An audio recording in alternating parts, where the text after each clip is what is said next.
So mga tol, matapos nga pong isang ganap na maging undisputed super bantamweight world champion at 2 weight classes undisputed champion si Naoya Inoue, nang dispatchahin niya ang kababayan natin na si former world champion Marlon Tapales sa kanilang laban na naganap sa Ariake Arena.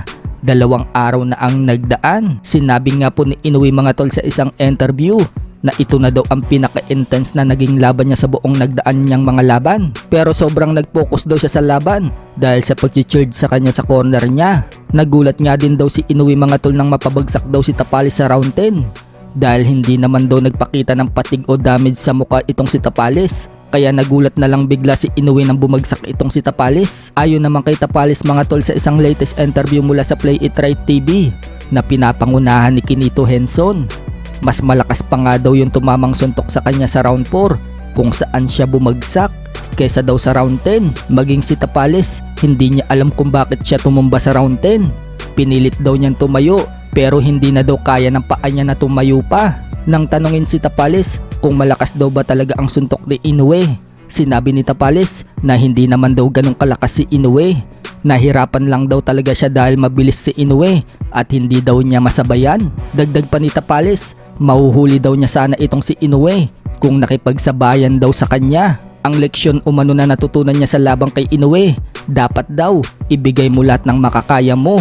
Huwag ka daw matakot dahil tao lang din naman daw itong si Inoue. Bagay na nagawa naman ni Tapales sa mga ilang rounds kung saan kumonekta ang mga powerful punches niya. Subalit talagang mas magaling lang si Inoue sa gabi ng laban nila. Samantala, dahil sa knockout na naman ang nagawa ni Inoue sa laban niya, pasok po siya sa pinagpipilian para mahirang Fighter of the Year. Subalit mukhang umalma po ang isa din sa pinagpipilian na Fighter of the Year na si Terence Crawford.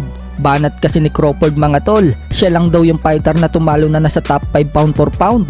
At yan nga po noong talunin niya si Errol Spence Jr. via technical knockout sa round 9 at 3 beses niyang pinabagsak. The way nga daw niya tinalo itong si Spence, talagang wala daw panama si Spence sa kanya. Kaya dapat siya daw ang Fighter of the Year. Sa mga nagsasabi daw na lumaban daw siya ng 1 beses lang sa isang taon, isang bigger fight naman daw ang nilabanan niya sa taong 2023 na hindi daw nagawa ng iba. So panama nga po ni Crawford yung post na yan kay Naoya Inoue dahil mahigpit ngayon na si Inoue at Crawford ang nagpapaligsahan para sa pagiging Fighter of the Year. Sa kabilang dako naman mga tol, wala nga pong tigil kakabanat si Casimero kay Naoya Inoue na siya lang daw talaga ang boksingerong tatalo sa monster ng Japan. Sa latest na naman kasing video na nilabas ni Casimero, pinakita niya ang laban niya kay Solani Tete noon kung saan hawak ni Tete ang WBO Bantamweight World Title at naagaw sa kanya ito ni Casimero. Tinapos nga po ni Casimero si Tete dyan sa round 3. Sinabi nga po ni Casimero dyan sa caption, "Inoue, ganito ang mangyayari kapag ako ang nakaharap mo. Ako ang boxer na hindi manginginig kahit sino pa ang kaharap ko."